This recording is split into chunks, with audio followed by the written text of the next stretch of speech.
Bismillahirrahmanirrahim. Assalamualaikum warahmatullahi wabarakatuh. Selamat pagi Bapak dan Ibu Guru SD 1 Surya Mataram. Baik, disimak Agus sebagai tugas aksi nyata untuk agenda pada kesempatan kali ini, yaitu yang pertama tentang pembukaan, kemudian yang kedua kompetensi lulusan, capaian umum dan capaian khusus, kemudian yang ketiga yaitu pemahaman inti, yang keempat tentang eksplorasi konsep, kemudian yang terakhir refleksi. Untuk kompetensi lulusan modul 1.4, di sini modul ini diharapkan untuk berkontribusi untuk mencapai sebuah kompetensi lulusan sebagai berikut. Yang pertama yaitu gerakan memahami pentingnya pengetahuan kebutuhan belajar dan lingkungan yang memfasilitasi seluruh individu di sekolah agar dapat meningkatkan kompetensi secara aman dan nyaman. Kemudian kompetensi yang kedua yaitu guru penggerak mampu menggerakkan komunitas sekolah untuk bersama-sama mengembangkan dan mewujudkan visi sekolah yang berpihak pada murid dan berlandaskan nilai-nilai kebajikan universal. Untuk capaian umum pada modul 1.4 ini ada 3. Yang pertama, memahami konsep pendidikan menurut Ki Hajar Dewantara yang dihubungkan dengan konsep budaya dan lingkungan positif di sekolah yang berpihak kepada murid. Kemudian yang kedua, melakukan evaluasi dan refleksi tentang praktik disiplin dalam pendidikan Indonesia secara umum untuk mendapatkan pemahaman baru mengenai konsep disiplin untuk menciptakan murid dan profil pelajar Pancasila. Kemudian capaian umum yang ketiga yaitu memahami peran sebagai guru untuk membangun budaya positif dengan menerapkan konsep disiplin positif dalam berinteraksi dengan murid. Untuk capaian khusus di modul 1.4, di sini yang pertama mendemonstrasikan pemahaman CGP atau calon guru penggerak mengenai konsep budaya positif yang di dalamnya terdapat konsep perubahan paradigma stimulus respon dan teori kontrol. Kemudian 3 teori motivasi perilaku manusia, motivasi internal dan eksternal. Kemudian ada keyakinan kelas, hukuman dan penghargaan. 5 kebutuhan dasar, 5 posisi kontrol guru dan segitiga restitusi. Yang kedua itu menerapkan strategi disiplin positif yang memerdekakan murid untuk menciptakan ekosistem sekolah aman dan berpihak pada anak. Kemudian yang ketiga, menyusun langkah-langkah dan strategi aksi nyata yang efektif dalam mewujudkan kolaborasi dengan seluruh pemangku kepentingan sekolah agar tercipta budaya positif yang dapat mengembangkan karakter murid. Kemudian yang terakhir, capaian khususnya yaitu bersikap reflektif dan kritis terhadap budaya di sekolah dan senantiasa mengembangkan sesuatu kebutuhan sosial dan emosional. Bismillahirrahmanirrahim. Assalamualaikum warahmatullahi wabarakatuh. Mana semangatnya? Assalamualaikum warahmatullahi wabarakatuh. Terima kasih. Kita akan melanjutkan yaitu teori motivasi perilaku manusia. Tapi sebelumnya kita akan ice breaking biar tak jenuh. Bapak Ibu tolong semuanya di depan sini Pak. Minta tolong semuanya di sini. Ya harus sini nggak apa-apa. Ya baris Pak, berbaris ya. Biar nggak nyamplok Pak ya. Kita akan tes konsentrasi Pak. Jadi sebagai guru itu memang harus selalu upgrade, harus selalu bagaimana ketika jenuh melihat siswa-siswa kita harus lakukan beberapa cara untuk menyegarkannya. Itu Pak Pri ya, yang sudah punya jaket guru penggerak ya. Insya Allah tahun depan jadi guru penggerak. Amin. Kalau saya bilang halo, jawabnya gimana? Tangannya begini. Hai. Kalau hai, itu yang pertama. Yang ketiga ya. Halo. Yang semangat dari Pak Yono. Yang semangat kita ini. Biar murid kita nggak semangat. Halo. Halo, halo. Hai, hai. Oke, yang pertama. Yang kedua, kalau saya bilang satu, Bapak ketuk pundak teman kalian sebelah kanan. Hoi. Ya. Oke ya, kita lihat konsentrasi kita. Ini ada 4 instruksi ya Bapak Ibu ya. Satu. Suaranya mana boleh? Ya, semangat hoi gitu ya.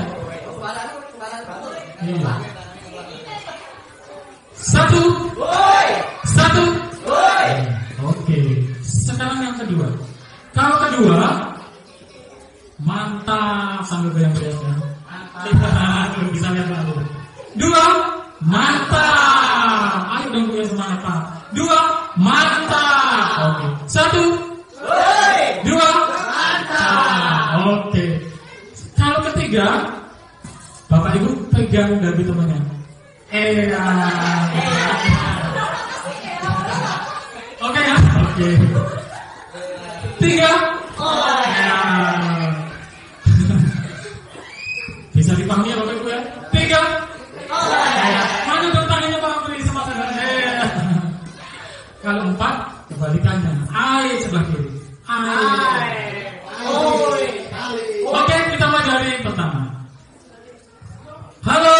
Hai hai. Halo halo. Satu. Satu. Satu. Oke. Dua. Tiga. Empat. Oke, tepuk tangan buat Bapak Ibu sekalian ya. Oke, itu ice breaking ya. Mudah-mudahan kita kembali segera lagi untuk belajar. Oke, kita masuk teori motivasi perilaku manusia. Ya. Teori motivasi perilaku manusia yang pertama itu ada 2 faktor Bapak Ibu guru. Faktor pertama itu adalah faktor yang lahir dari luar kita. Lahir dari luar kita itu yaitu faktor eksternal dan faktor internal. Yang paling penting kira-kira yang datangnya dari luar atau dari dalam Bapak Ibu guru? Dari dalamnya. Ketika faktor eksternal itu, yang pertama dia dilakukan untuk menghindari ketidaknyamanan atau hukuman. Apa yang akan terjadi apabila saya tidak melakukannya? Jadi dia bisa berubah karena rasa takut. Kalau saya nggak mengikuti itu, saya akan dihukum. Itu lahir dari luar. Misal Bapak Ibu guru menghukum siswa, dia akan menuruti, tapi itu hanya ketika ada Bapak Ibu guru, ketika takut.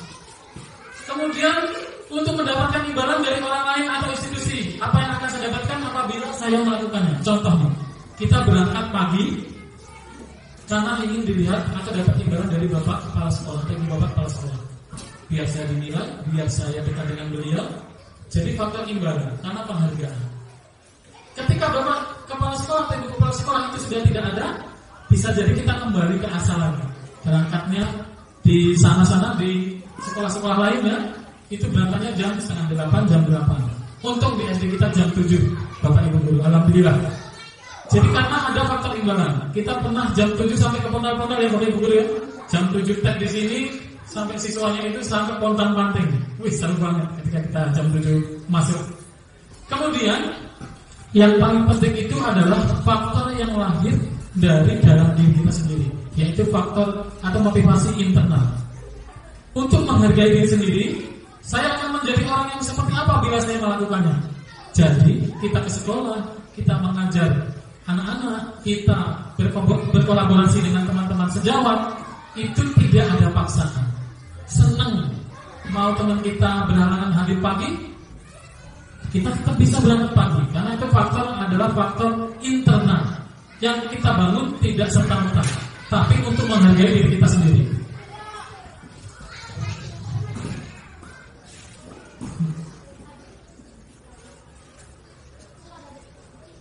Ya, pertanyaan yang muncul ketika itu terjadi adalah IPA kurang menguasai pelajaran matematika, sehingga pada saat pelajaran tersebut berlangsung, dia lebih banyak berdiam diri atau menggambar di buku pelajarannya. Pada saat guru matematikanya, Pak Seno, menanyakan pertanyaan IPA menjadi gugup dan tak sengaja menjatuhkan tasnya dari kursi, serta tiba-tiba menjadi gagap pada saat berupaya menjawab. Seluruh kelas pun tertawa melihat perilaku IPA yang bicara tergagap dan terkejut tersebut.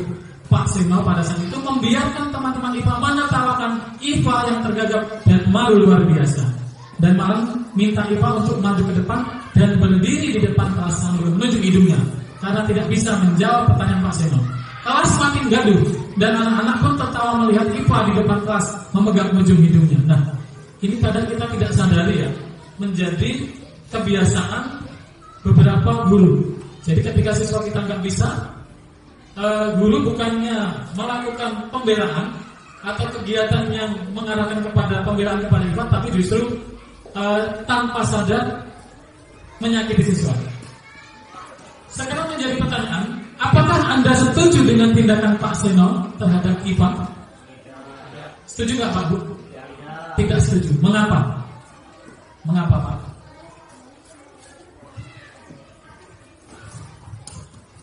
Karena Pak Seno tidak memposisikan sebagai seorang guru, mengambil posisi seorang manajer, tapi beliau lebih menghukum anak atau membiarkan anak dibully atau maju membuli di kelas Pak. Ya, terima kasih Pak. Tanpa sadar kelihatan membuli. Ada lagi Pak? Silakan Pak. Mengapa Pak? Gak apa-apa. Gak ada salah dan benar di diskusi kita, gak ada salah dan benar. Merusak mental anak. Merusak mental ya Pak, Bu ya. Jadi tanpa sadar anaknya semakin down dan besok semakin takut. Ya, yang kita lakukan itu adalah bentuk dari hukuman ya. Jadi sebagai guru itu sebenarnya punya posisi yang lebih bijak. Ada hukuman, ada konsekuensi, dan ada restitusi. Kita bedah yang hukuman. Pembelajaran yang sebenarnya itu sesuai dengan filosofi KHD, sebetulnya itu adalah pembelajaran yang berpihak kepada murid. Murid itu ibarat benih yang kita tabur ketika nanti suatu hari kita akan memanen hasilnya. Jadi untuk menciptakan generasi emas Indonesia hebat itu dimulai dari pembelajaran yang berpihak pada murid. Buat sebaik-baiknya, karena mereka itu adalah emas bagi kita semua. Kita bedah di hukuman. Hukuman itu tidak terencana atau tiba-tiba. Kemudian yang kedua, tidak terencana, tiba-tiba murid tidak tahu apa yang akan terjadi. Dilibatkan bersifat satu arah berupa hukuman. Contoh, Bapak Ibu, ada anak siswa terlambat, suruh mengelilingi lapangan halaman sekolah. Kira-kira tepat nggak Bapak Ibu? Pelajarannya pelajaran matematika, terlambat, suruh lari mengitari halaman sekolah. Tidak tepat ya. Kalau begini, pelajaran Pak Apri selaku olahraga, siswa itu terlambat, kemudian dia suruh mengitari halaman sekolah. Lebih bijak mana dengan yang pertama, Bapak Ibu? Kenapa kedua, Pak? Sesuai dengan bidang tadi, Pak. Jadi itu konsekuensi namanya, beda dengan hukuman. Kalau hukuman itu pelajaran matematika suruh melilit, siswa kayaknya benar. Tapi ketika pelajaran PJOK tepat sekali, itu namanya konsekuensi, lebih tepat daripada hukuman. Pemanasan Pak ya, Pak Kamto ya. Jadi tepat temannya sudah melakukan kegiatan olahraga, anak itu suruh keliling, itu sebagai bentuk pemanasan. Ya, mantap. Sekarang restitusi. Nah ini Pak Bu, yang diharapkan pembelajaran ke depan itu adalah menggunakan restitusi. Proses menciptakan kondisi bagi murid untuk memperbaiki kesalahan. Proses kolaboratif yang mengajarkan murid untuk mencari solusi sendiri. Jadi yang paling tepat itu nanti akan kita bahas mengenai segitiga restitusi. Sebetulnya Pak Bu, sebagai guru itu punya 5 posisi kontrol. Sebetulnya kita punya 5 posisi kontrol. Yang pertama adalah guru ini bersikap sebagai penghukum. Yaitu tadi, senangnya hukum. pelajaran matematika suruh lari, nggak pakai atribut ketika upacara, ngambilin sampah. Kemudian yang lainnya yang bikin sakit hati kepada siswa tanpa sadar, dan itu tiba-tiba kita keras yang tidak sesuai dengan prinsip seorang guru. Yang kedua, pembuat merasa bersalah. Nah ini pembuat merasa bersalah. Biasanya dulu gini, anak-anak, apa kamu gak kasihan dengan ibu kalau kamu melakukan kegiatan itu terlambat terus? Nah, seorang anak-anak ini salah, dan itu akan terekam sampai nanti. Sebagai teman ini lebih baik dari sifat seorang penghukum dan merasa bersalah. Nah, biasanya bapak guru, gimana kabarnya? Nah, besok jangan melakukan lagi ya. Itu pun ada kelemahannya. Kemudian ada sebagai pemantau, dan yang terakhir adalah sebagai manajer. Nah, manajer ini yang paling diharapkan oleh posisi kontrol seorang guru. Contoh penerapan 5 posisi kontrol ya. Ini akan ada sebuah narasi ya, yang menggambarkan 5 posisi kontrol seorang guru. Kita cermati sama-sama. Yang pertama sebagai penghukum. Ketika siswa itu melakukan kesalahan, guru menyuruh hormat pada bendera selama 1 jam. Kemudian pembuat merasa bersalah. Berapa kali ibu bapak harus memberitahu kamu selalu saja mengecewakan ibu bapak. Nah ini kadang guru juga melakukan itu. Itu berarti guru berada pada posisi kontrol, pembuat merasa bersalah. Kemudian teman. Nah, bahasa-bahasa yang bisa diucapkan ketika guru di posisi kontrol ini, ayo dong, ikuti aturan sekolah. Tolong bantu ibu ya sekali ini. Ya sudah, tidak apa-apa. Lain kali jangan sampai berbuat seperti ini lagi ya.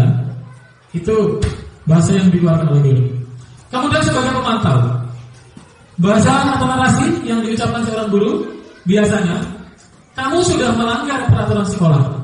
Kamu tahu konsekuensinya. Setelah upacara, kamu beri atribut ke koperasi dan jangan diulang lagi. Wih, lebih bijak ya Bu ya. Jadi ada solusi. Nah ini yang diharapkan ada pada setiap guru. Sebagai manajer, manajer ini menggunakan segitiga restitusi. Pada segitiga restitusi itu ada langkahnya Bapak Ibu. Nanti akan bahas lebih lanjut. Apakah kamu tahu kesalahanmu? Kira-kira bagaimana kamu memperbaiki kesalahanmu? Ditawarkan kepada siswa. Ketika dia salah, ditawarkan dengan menggunakan keyakinan kelas.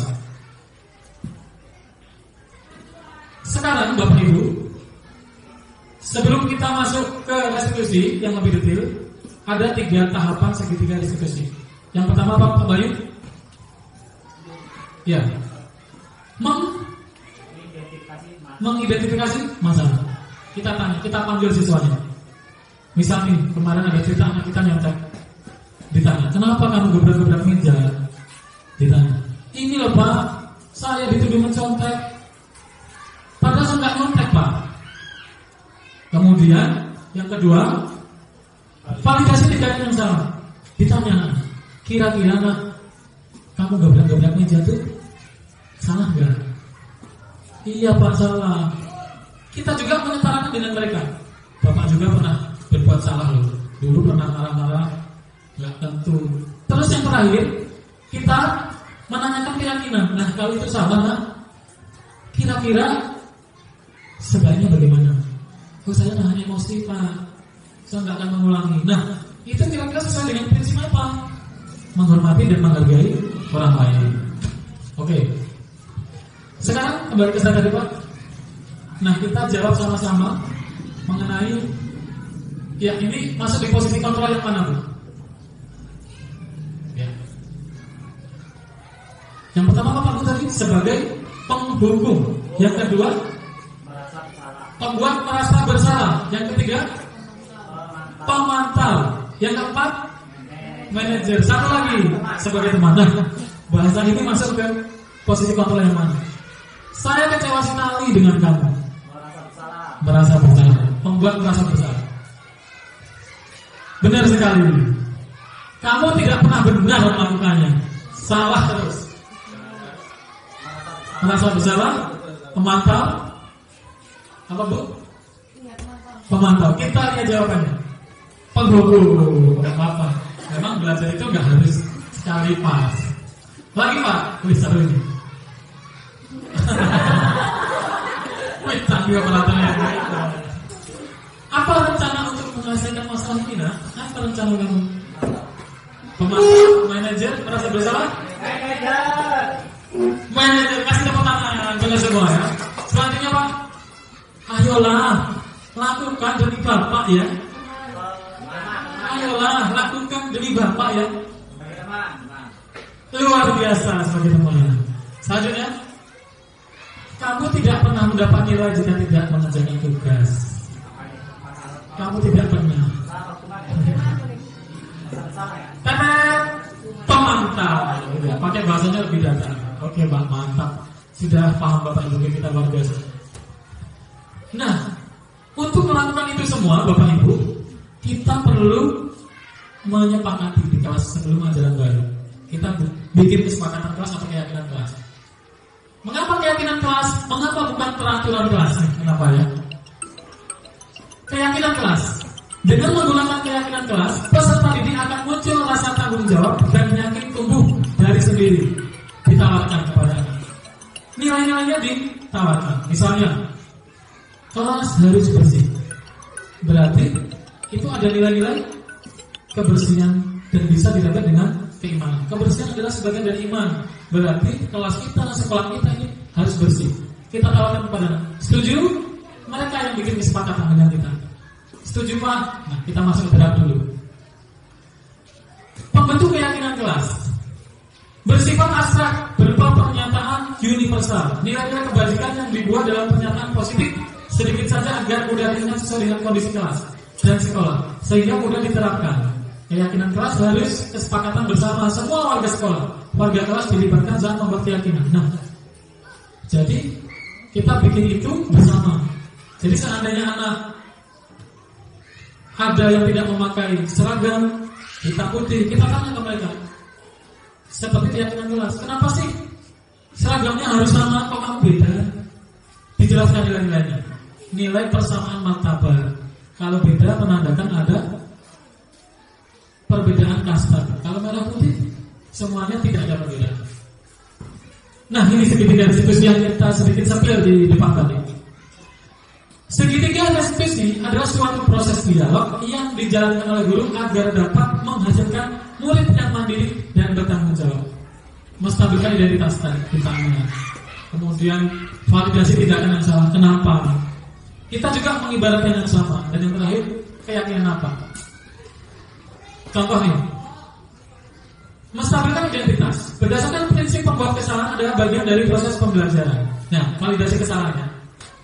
Berbuat wajar itu, berbuat salah itu wajar. Tidak ada yang sempurna. Ibu bapak juga pernah melakukan itu. Ibu bapak tidak mau mencari siapa yang salah, tapi ibu bapak ingin mencari solusi dari permasalahan. Kamu pernah merasa gitu. Nah, kira-kira anak kita kalau begitu kan gimana Pak? Wajar Pak Apri, saya salah kemarin kan tanda tangan SKC Pak misalnya, karena saya enggak datang. Maaf ya Pak, itu misalnya. SPG-nya udah ada belum Pak? Pak saya lemes ya? Ya nggak apa-apa, lemes dulu nanti seger di akhir. Yes, ya. Kemudian selanjutnya menanyakan keyakinan. Apa keyakinan kelas kita? Ya tadi ditanya. Ketika kamu gebrang-gebrang itu sesuai nggak dengan keyakinan kelas kita yang telah disepakati? Idealnya kamu ingin menjadi orang yang seperti apa? Saya menjadi orang yang sabar Pak, bisa menahan emosi. Itu ditanyakan kepada siswa kita. Jadi nggak tiba-tiba apa kamu gebrang-gebrang aja? Nggak benar itu. Nah itu sudah kurang pas saat ini. Nah ini kemarin kita bikin bersama siswa kelas 5 yang kebetulan dituduh mencoret padahal katanya tidak. Lanjut. Ya, ini juga siswa yang sering terlambat karena malam itu begadang sampai jam 10. Ditanya, apakah kenapa sampai jam 10 malam? Bukan belajar ya, main HP sama nonton TV. Iya. Sudah ada solusinya, tidur lebih awal. Oke, lanjut. Nah, di penutup ini, dalam penerapan program disiplin positif, hendaknya guru memiliki standar kepribadian profesional dan sosial yang baik, di mana guru mampu mengadaptasi dirinya dalam posisi kontrol saat ini. Bagaimana perjalanan dirinya sebagai ramong atau manajer yang menuntut murid-muridnya menjadi insan yang mandiri, merdeka, bertanggung jawab, dan ini sesuai dengan standar nasional pendidikan di Indonesia. Terima kasih Bapak Ibu Guru. Nah, ini dari kami, mudah-mudahan bermanfaat. Terakhir ada umpan balik ya, Pak. Ada umpan balik. Nanti kita sampaikan setelah akhir acara. Oke, saya kembalikan kepada Pak Bayu.